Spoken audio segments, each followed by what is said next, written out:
Halo semuanya, kami dari kelompok 3 dan pada kesempatan kali ini kami akan membawakan materi eksponensial dan logaritma. Berikut adalah anggota kelompok kami dan saya sendiri adalah Risha Kendisha Firdaus dengan NIM 2024 0602 0011. Saya Kalsi Antoni dengan NIM 2024 0602 2009. Perkenalkan, nama saya Melvi Sarafina Tandang dengan NIM 2024 0602 0010. Eksponensial sendiri memiliki arti berupa bentuk perkalian berpangkat atau bentuk perkalian berulang dari suatu bilangan itu sendiri. Misalnya A dikali A dikali A dikali A titik dikali A, maka itu bisa disebut sebagai A pangkat N atau A dikali A sebanyak nilai N. A itu sendiri merupakan bilangan pokok atau basis dan N merupakan bilangan pangkat. Bentuk umum dari eksponensial sangatlah beragam. Yang pertama ada A pangkat P dikali A pangkat Q, itu sama seperti A pangkat P tambah Q. Kemudian yang kedua merupakan bentuk pembagiannya sehingga menjadi A pangkat P dikurang Q. Yang ketiga ada A pangkat P dipangkatkan dengan Q. Segala pangkat yang dipangkatkan merupakan perkalian menjadi A pangkat P dikali Q. Yang keempat ada dalam kurung AB tutup kurung pangkat P itu sama seperti A pangkat P dikali B pangkat P. Yang kelima merupakan bentuk pembagiannya sehingga menjadi A pangkat P per B pangkat P. Yang keenam ada A pangkat min P sama dengan seper A pangkat P. A tidak sama dengan 0. Yang ketujuh merupakan kebalikan dari yang nomor 6. Tapi perlu diingat bahwa eksponensial umumnya diubah ke bentuk yang lebih positif bukan yang negatif. Yang kedelapan ada A pangkat P per Q. Q sebagai penyebut di sini akan menjadi pangkat dari akar, sehingga menjadi akar pangkat Q dari A pangkat P. Yang kesembilan ada akar pangkat P dari AB, itu sama seperti akar pangkat P dari A dikali akar pangkat P dari B. Yang ke-10 itu merupakan bentuk pembagiannya, dan yang ke-11 ada A pangkat 0. Segala bilangan yang dipangkatkan dengan 0 merupakan 1. Kemudian kita masuk ke konsep dasar logaritma. Pengertian dan fungsi logaritma itu sendiri adalah operasi matematika yang merupakan kebalikan dari eksponen. Nah, misalkan A pangkat C sama dengan B, maka dalam bentuk logaritma yaitu A log B sama dengan C, di mana A itu adalah bilangan pokok, B numerus, C adalah hasil dari logaritma. Jadi logaritma itu seperti membantu kita mencari C atau pangkatnya. Kemudian, logaritma juga memiliki sifat-sifatnya sendiri. Yang pertama, logaritma dari 1 dengan basis A sama dengan 0. Artinya, untuk bilangan A pangkat 0 akan selalu menghasilkan 1. Yang kedua itu adalah logaritma dari A dengan basis A sama dengan 1. Nah, maksudnya bilangan A dipangkatkan 1 akan menghasilkan A itu sendiri.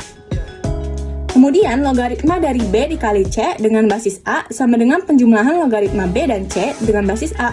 Nah, sama juga untuk pembagian, tetapi bedanya ini menjadi pengurangan logaritma B dan C dengan basis A. Kemudian, logaritma dari B pangkat M dengan basis A sama dengan M dikalikan dengan logaritma B dengan basis A. Artinya, eksponen M pada bilangan B dapat dikeluarkan menjadi pengali logaritma. Kemudian yang keenam, ini juga sama, artinya pangkat N pada bilangan A dapat dipindahkan ke depan sebagai faktor pengali. Bedanya ini menjadi 1 per N. Kemudian yang selanjutnya, pangkat M pada B dan pangkat N pada A dapat dipindahkan dengan M menjadi pembilang dan N menjadi penyebut. Nah, yang selanjutnya kita bisa mengubah logaritma dengan basis A menjadi logaritma dengan basis P, dengan syarat logaritma B dengan basis P dibagi dengan logaritma A. Kemudian kita juga bisa mengubah menjadi 1 per logaritma A dengan basis B. Jadi seperti dibalik basisnya ini. Kemudian jika A dipangkat logaritma B basis A, ini kita bisa seperti coret A-nya dan hasilnya itu B. Dan sifat yang terakhir, ketika A log B dikali A log C dikali A log B atau A log D, ini kita bisa coret juga yang B bawah dengan B atas, menjadi A log D saja. Aplikasi pertama dari eksponen dan logaritma dalam bidang farmasi, yaitu logaritma digunakan untuk menghitung pH larutan buffer menggunakan persamaan Henderson-Hasselbalch. Nah, persamaan ini dapat menghitung pH larutan yang mengandung asam lemah dan basa konjugat, ataupun sebaliknya. Bisa dilihat ini persamaannya, di mana pKa adalah konstanta asam dan pKb adalah konstanta basa. Kemudian ditambah log konsentrasi basa konjugat dibagi konsentrasi asam lemah. Begitupun sebaliknya untuk pOH. Nah, logaritma digunakan dalam persamaan ini karena sifat kimia dari asam dan basa melibatkan bilangan yang sangat kecil, yang lebih mudah dihitung dalam bentuk logaritma. Nah, untuk aplikasi selanjutnya, itu adalah untuk menentukan konsentrasi obat yang dibutuhkan agar mencapai efek terapeutik, dan juga untuk menganalisis data kinetika obat seperti menghitung waktu paruh atau half-life. Nah, untuk aplikasi terakhir, stabilitas obat sering dimodelkan menggunakan reaksi kinetika OD pertama, di mana logaritma membantu menghitung waktu penyimpanan, yaitu shelf life, sebelum obat kehilangan masa efektivitasnya. Kemudian kita masuk ke contoh soal eksponensial yang pertama. Di sini seorang peneliti farmasi sedang mengamati pertumbuhan koloni bakteri untuk menguji efektivitas antibiotik. Awalnya terdapat 50 bakteri. Setiap bakteri membelah menjadi 2 bakteri setiap jam. Berapa jumlah bakteri setelah 8 jam? Dengan pola pertumbuhan eksponensial, jumlah bakteri akan menggandakan diri setiap jam. Untuk menghitung jumlah bakteri setelah 8 jam, kita dapat menggunakan N dalam kurung T sama dengan N0 dikali 2 pangkat T.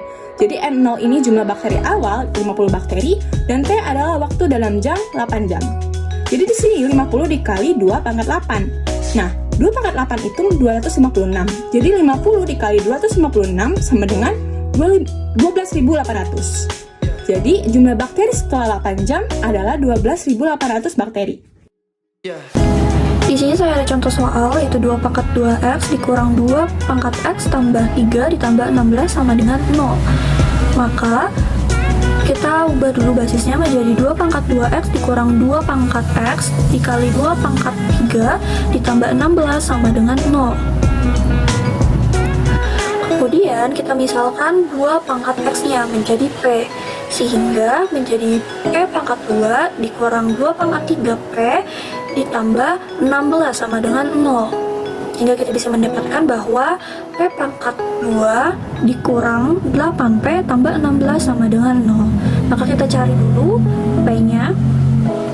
Sehingga kita mendapatkan P dikurang 4 kurung P dikurang 4 sama dengan 0. Sehingga menjadi P kurang 4 sama dengan 0, P sama dengan 4. Maka kita sudah mendapatkan nilai P-nya, kita masukkan kembali ke 2 pangkat X sama dengan P. 2 pangkat X sama dengan 4, maka 2 pangkat X sama dengan 2 pangkat 2, maka X adalah 2. Selanjutnya saya akan menjelaskan contoh soal dari logaritma. Nah, dapat dilihat di sini kita mempunyai pertanyaan yaitu 5 log 10 pangkat 2 minus 5 log 2 pangkat 2 yang dibagi 5 log pangkat 20. Nah, dengan menggunakan rumus A kuadrat minus B kuadrat sama dengan A tambah B A minus B, kita dapat menulis kembali pertanyaan tersebut seperti di bawah ini. Nah, kemudian kita menggunakan rumus A log X tambah A log Y sama dengan A log X dikali Y, dengan A log X minus A log Y sama dengan A log X dibagi Y, untuk mendapatkan 5 log 20 kali 5 log 5 dibagi setengah kali 5 log 20 yang didapatkan dari rumus di sebelah kanan. A log X pangkat N sama dengan N kali A log X. Nah, 5 log 20 dapat dicoret sehingga mendapatkan hasil 2. Nah, jadi ini adalah daftar pustaka yang kami gunakan untuk menyusun presentasi ini. Sekian dan terima kasih telah mendengarkan presentasi kami. Mohon maaf apabila terdapat salah kata.